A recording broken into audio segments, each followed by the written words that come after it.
LizyT Radio Show.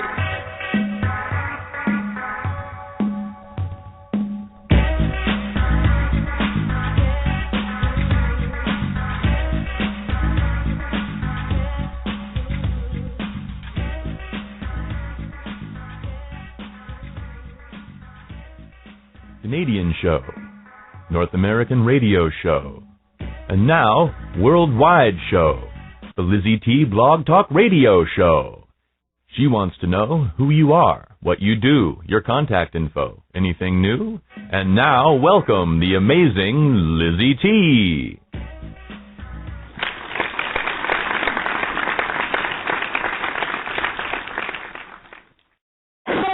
Hello, and welcome, everyone. I am your host, and yes, the producer of the LizyT Radio Show. My goodness, do I have a show for you today? We have a special, very amazing guest, and you probably have heard of seen him on television and some radio shows, and we have them here. We have him here today to talk about his story, his amazing story with us today to share.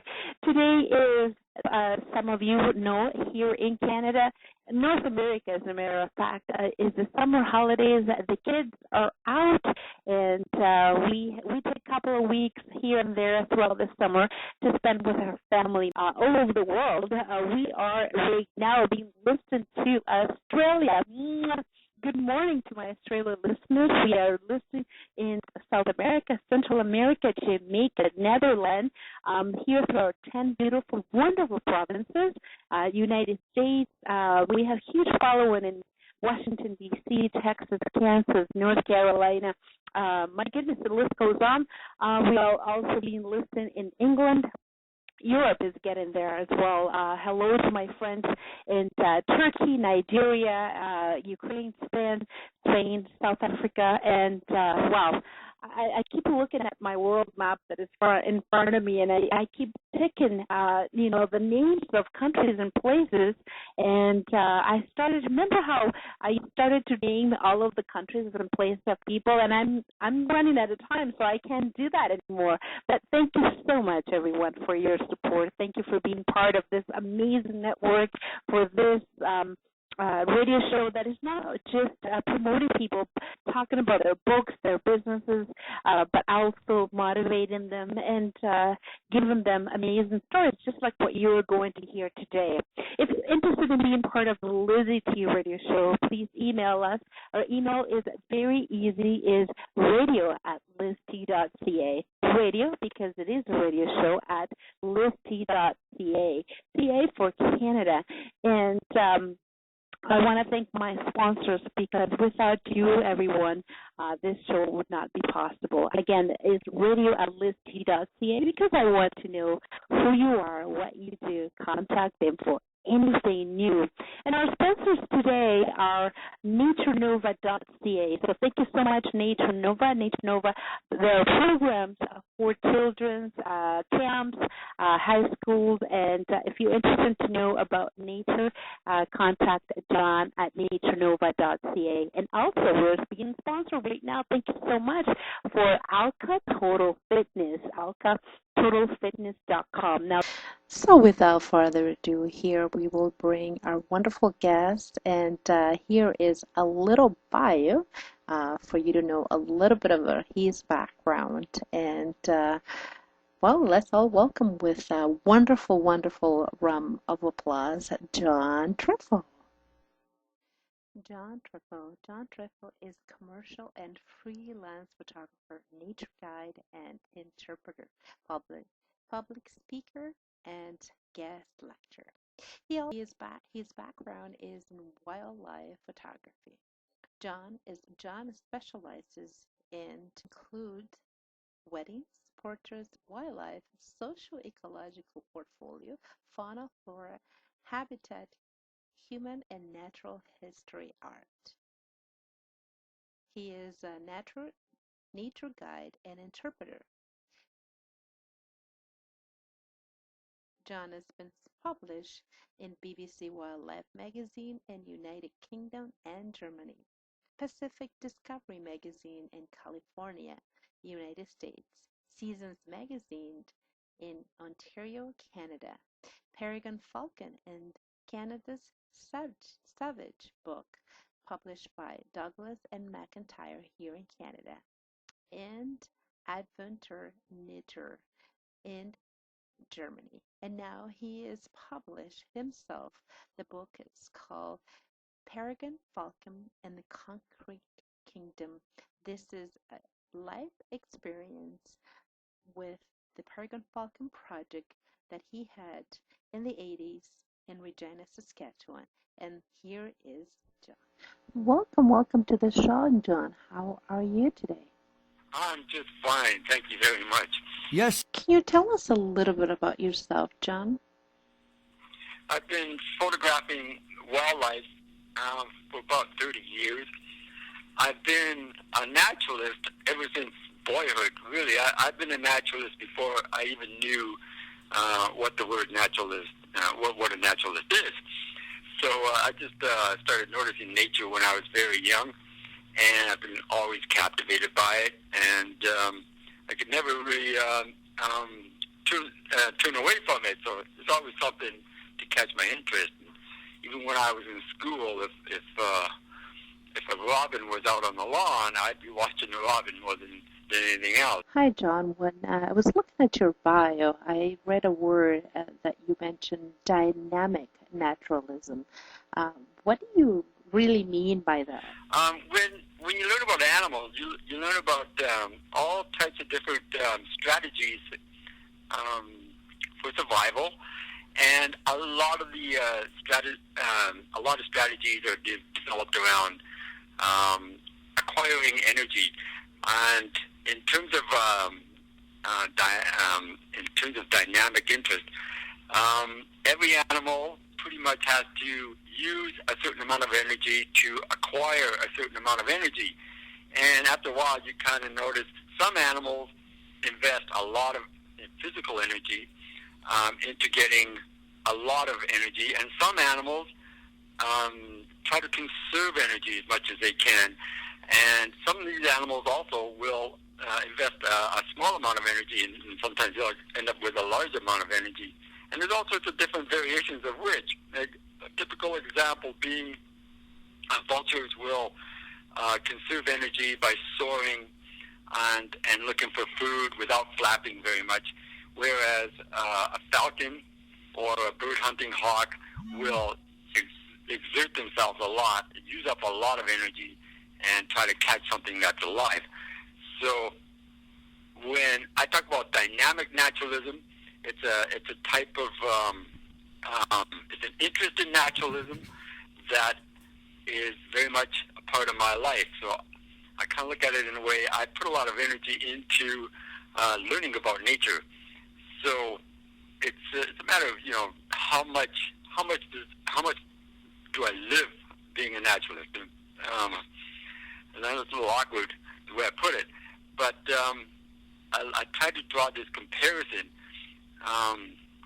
The amount of time and effort, or the amount of interest, the amount of fascination that I put into learning about nature is a lot. So that's kind of a very basic way of saying that I'm a very dynamic naturalist. Sorry. You're the first person to ever ask me that. I was like, I wasn't really mentally, psychologically prepared. So, John, now that you are a dynamic naturalist, you are coming up with your very own book, and can you touch a little bit on that, please? Yeah, back in the mid-'80s, in Regina, Saskatchewan, my hometown, I was invited to participate in releasing young peregrine falcons off of buildings. The idea being that if we let young peregrine falcons go from buildings in a certain way, we use falconry techniques to do this, and we watch over them, make sure everything's okay for them. What they'll do is hopefully some of them will imprint on the city that they're looking at when they're sitting on the building growing up. And once they leave, almost all peregrines will just kind of disperse when they're young, and they'll fly around. Some will even migrate Some will even migrate great distances, and most of them will perish, actually, which is just a typical part of their... and the few that return, some might come back to the city, and we released peregrines this way for about 5 or 6 years, and that's really how long it took before we actually had adult peregrines coming back on their own and willing to adopt a place in the city as their home and try to have their families. And that's exactly what happened in Regina. We were successful after 5 or 6 years. We started having adult peregrines coming back and nesting, having their own babies, doing their own thing. And we found globally this sort of thing has been happening a lot. So there's many, many cities and various places throughout the world where peregrine falcons are actually nesting in. Toronto, I'm in Toronto, and I could think of probably a dozen places in this city alone where peregrine falcons are nesting and having their own babies. Are you associated with any of the organizations to help peregrine falcon, or? Not anyone in particular. Okay. I can't say. The work I do is generally aimed towards education in a broad sense. So I've done many slideshows and presentations in schools, but as well I've done presentations in libraries, museums, even some open outdoor park venues have had me. So I pick my presentation, and I have many of them really. I take that wherever there's an interest, really, whoever will have me. I'll do my very best to get to my venue and do a show. But really, predominantly, most of my work has been done in school. Peregrine Falcon in the Concrete Kingdom is supposed to be released coming up soon, right? So I also understand, John, that for the listeners that are listening to the LizyT radio show today, you will be given one book to somebody who emails us at radio@LizyT.ca, radio@LizyT.ca. So thank you very much for giving away one book on our radio show. We're in the launch stage of the book, and what we're doing, we've launched this book in terms of pre-ordering it. So we have a couple of places on the internet where people can visit and take a look at the interesting bits about the book.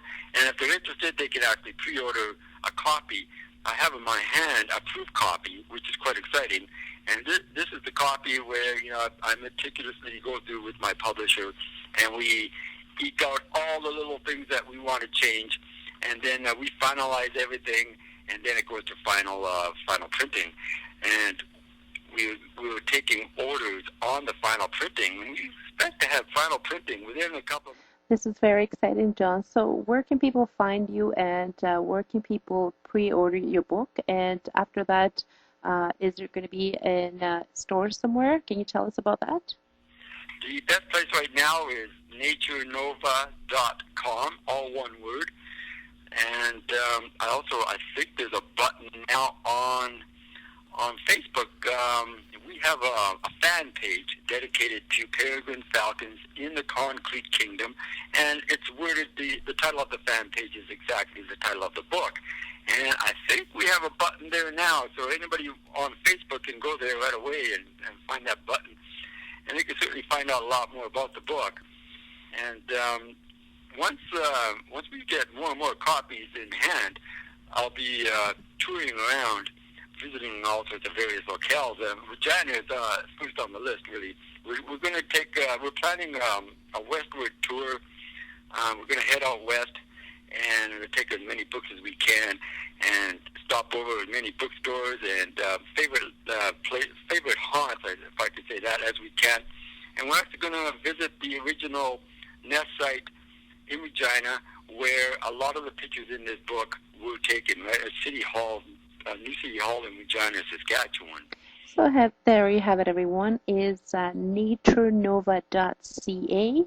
I'm looking at the fan page right now that John is talking about, which is Facebook/pages, Peregrine-Falcon- and the Concrete Kingdom, and also Facebook/pages, NatureNova.ca, and you can visit NatureNova.ca. John is right. There's a link there. You can pre-order the book and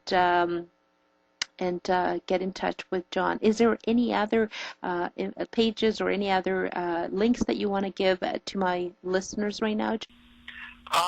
We probably have some tweet locations in development right now. I'd say right now Facebook and the website. And the website, actually, I should make a correction. I may have said it wrong.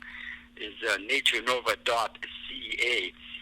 And so the website and Facebook right now, they are the main point of contact. Fantastic, John. Thank you so much. Any last word before we move on from our show? Okay, watch for Peregrine Falcons. The best way to look for Peregrine Falcons, go on the internet, maybe type in Google search or any search engine you like to use, type Peregrine Falcon, and then type the name of your city or locale, and then do a little bit of surfing, and you may find a nest on a building close to you. And they're wonderful places to visit. Right now, young peregrines are just sprouting their wings. Some of them are actually flapping their wings. And if you find some, head on out, grab a pair of binoculars, pack the kids, and have a blast. Because when I was a boy, I did not have this luxury. To view nesting peregrine falcons, we had to go way out in the wilderness, and that was a very difficult thing to achieve in the best of years. Right now, there's peregrine falcons in cities everywhere. There might be a nest near you. And there you have it. That was Jon Triffo with the book, The Peregrine Falcon and the Concrete Kingdom. Thank you so much for joining us, John. Thank you so much. Thank you very much. It's been wonderful. Okay, bye.